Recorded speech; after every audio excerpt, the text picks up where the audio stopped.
infelizmente, a maioria das pessoas, eu me incluo nelas, acabamos pensando muito mais na doença do que como evitá-la, como tratá-la e como nos comportarmos diante de alguns diagnósticos, né.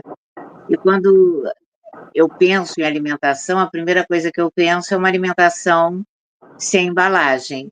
Então, aquilo que Uhum. tem Comida de casca, aquilo que tem verdade. folha, Comida de acaba verdade. sendo a melhor orientação que temos. Eu queria ouvi-lo sobre isso, doutor Também. Vitor, porque os refrigerantes, açúcares, Ultraprocessados, né. enlatados, como é que nós lidamos com essas questões, Uhum. principalmente quando as crianças já são premiadas e agraciadas com pacotes de balas, biscoitos e caramelos e, biscoitos com corantes, com uma série de produtos que a gente nem pode chamar de alimentos, né. Uhum. Como reverter isso, eu creio que no plano educacional, no plano de contracultura, a tudo que o comércio quer que nós possamos adquirir. Uhum. Aproveitando essa sua pergunta e fazendo até uma introdução, a gente sabe, e talvez seja até pergunta das pessoas também, o assunto que a gente vai entrar. 5% dos cânceres de mama são genéticos, né? Então, o que é câncer de mama genético? É que vai passando de pai para filho, de mãe para filha, e isso aumenta, por exemplo, a pessoa pode ter uma mutação genética que aumenta muito o risco de câncer de mama. O que eu quero dizer? Que a maioria dos cânceres de mama não tem uma relação ali genética familiar. A grande maioria dos cânceres de mama são ao acaso pelo estilo de vida e pela vida que a gente leva, né? Então, por isso que é muito importante, eu falo muito sobre o estilo de vida, porque é muito mais determinante do que a própria genética, né? E então, Só o de mama, né? Não só o de mama. Aí a não gente só o de mama, não só o de mama. Tá. Por exemplo, só um exemplo, a obesidade tem relação com 13 tipos de cânceres. Então, assim, o estilo de vida influencia muito. E um outro exemplo que eu sempre costumo dar é o seguinte, fala-se muito em Outubro Rosa, fala-se muito de mamografia. Faça seus exames, faça seus exames. É importante a gente falar que é realmente importante para fazer os exames, não deve deixar de fazer os exames, depois até a gente entra nessa questão dos exames, mas é o que eu sempre falo, o exame não previne de você ter câncer. O exame, você descobre o câncer. Pode descobrir cedo. Exatamente. O que previne é o estilo de vida, não o exame. Né? Então, por isso que eu falo muito do estilo de vida. Eu prefiro prevenir do que descobrir cedo. Né? Então, é mais ou menos isso que eu queria falar. Agora, em relação à alimentação, você está certa, Norma. A questão é a alimentação mais saudável, com menos embalagens, menos industrializados. E se a gente puder também simplificar mais ainda, menos açúcar e menos farinha. Sim. E porque tudo que a gente come de ruim, ou tem açúcar, ou tem farinha de trigo, ou então tem gordura saturada, né? Aquelas gorduras hidrogenadas. E, na verdade, tudo isso é industrializado, né? Então, se você pega ali um produto natural, você não tem açúcar, não tem farinha e não tem gordura saturada. Então, quanto mais saudável, melhor.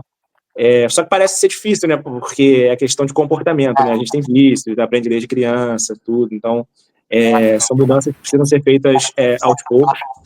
E aí eu tenho falado muito hoje em dia sobre comportamento, né? Então, a gente tem que aprender. A gente quer mudar um comportamento, a primeira coisa que a gente tem que saber fazer é tentar olhar para dentro e ver o que eu sei daquele comportamento. Por exemplo, a alimentação. Tem muitas pessoas que querem melhorar a alimentação. Mas o que eu sei sobre alimentação? Né? Às vezes a pessoa quer mudar, mas não sabe ali, não tem recurso. Né? Então, a primeira coisa, tem que olhar para dentro e falar, o que eu sei sobre alimentação? Eu sei bastante coisa. Ou eu acho que eu sei, mas eu não sei. Então, a segunda coisa é partir para o conhecimento. Então, buscar conhecimento. E a terceira coisa é partir para a ação. Começar a mudar com pequenas ações. Então, parece fácil falar assim, mas às vezes precisa até de acompanhamento. Mas vai mudando aos poucos, vai estudando, vai aprendendo, vai lendo, e assim se consegue mudar, consegue melhorar. Mas, em resumo, é essa questão que você falou mesmo, menos industrializados. Obrigada. Tem uma frase que é ótima, né? Que a gente é aquilo que a gente come, né? A gente é muito do que a gente bota para dentro, né? Então, a gente tem muita atenção com o que a gente coloca, né? Na nossa, que a gente ingere. Sim, e tem muitas pessoas que ficam querendo fazer milagres também, né? Então, come isso que previne o câncer, come aquela fruta, aquele chá de alguma coisa, aquele alimento. e não é um alimento que previne o câncer, é uma alimentação toda, né? Então, não tem mistério. Até para... tem um mito que é muito comum. Come inhame que é bom para a imunidade. Gente, você come inhame e toma Coca-Cola. Vai funcionar? Então, não é isso. É todo um hábito alimentar que funciona. Tem que mudar aqui também, né? Tem que mudar na cabeça, começa mudando na cabeça, é um trabalho realmente de conscientização e é para a vida, né? E assim, se você não consegue, tem muitas pessoas que já tentaram mudar a alimentação, procura um profissional, né? Sim. A gente acha que sabe de tudo e às vezes não é que não sabe, mas não tem os recursos, não tem, sabe, alternativas. Não pode comer isso, tá, mas o que eu vou colocar no lugar? E você fica sem ideia, às vezes o profissional tem ideia para te ajudar, né? Então, para isso que um profissional de nutrição, por exemplo, estuda 5 anos, faz especialização, tudo, para poder ajudar nesse processo, né? Dar a mão, acompanhar. Então, é isso. Então, doutor, eu tenho certeza absoluta que outras pessoas estão com a mesma inquietação que eu. Como acessá-lo como médico, como nutrólogo, como chegar próximo às suas orientações? É Instagram? É uma instituição? É um consultório? É um contato? É tudo isso? Mas qual o caminho para chegar até aí? Até a sua possibilidade de colaborar para que tenhamos saúde? Sim, sim. Bom, tem várias formas de me achar, mas é bom procurar centralizar em duas. Consegue registrar aí para a gente divulgar? Não, vou falar. Eu tenho um site que é Dr. Vitor Magalhães Oncologia, é fácil de gravar, e tem o Instagram também, Dr. Vitor Magalhães Oncologia. Então, vocês entram em contato lá pelo site ou pelo Instagram, e aí normalmente eu converso mesmo com quem entrar em contato para a gente saber qual é o desejo, né?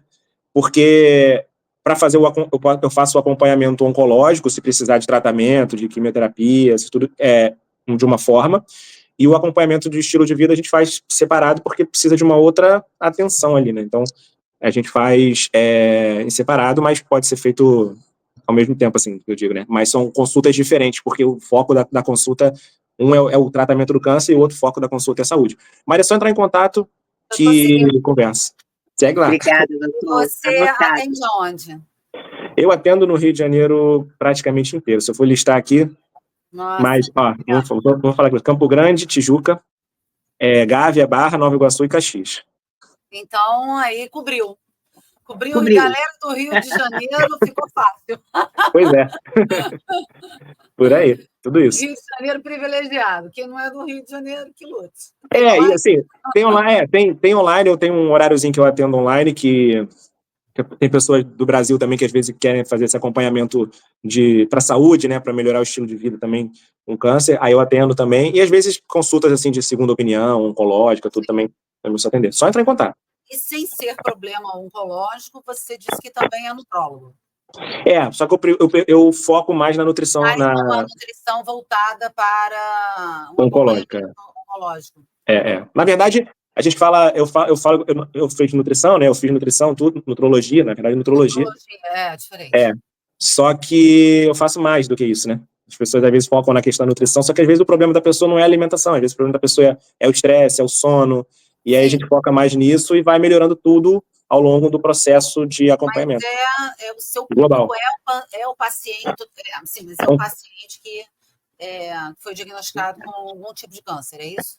Preferencialmente sim. Às vezes eu atendo algum outro paciente que também entra em contato com alguma questão mais complicada, assim, mas o foco é oncológico. Não só mama, mas outros cânceres também.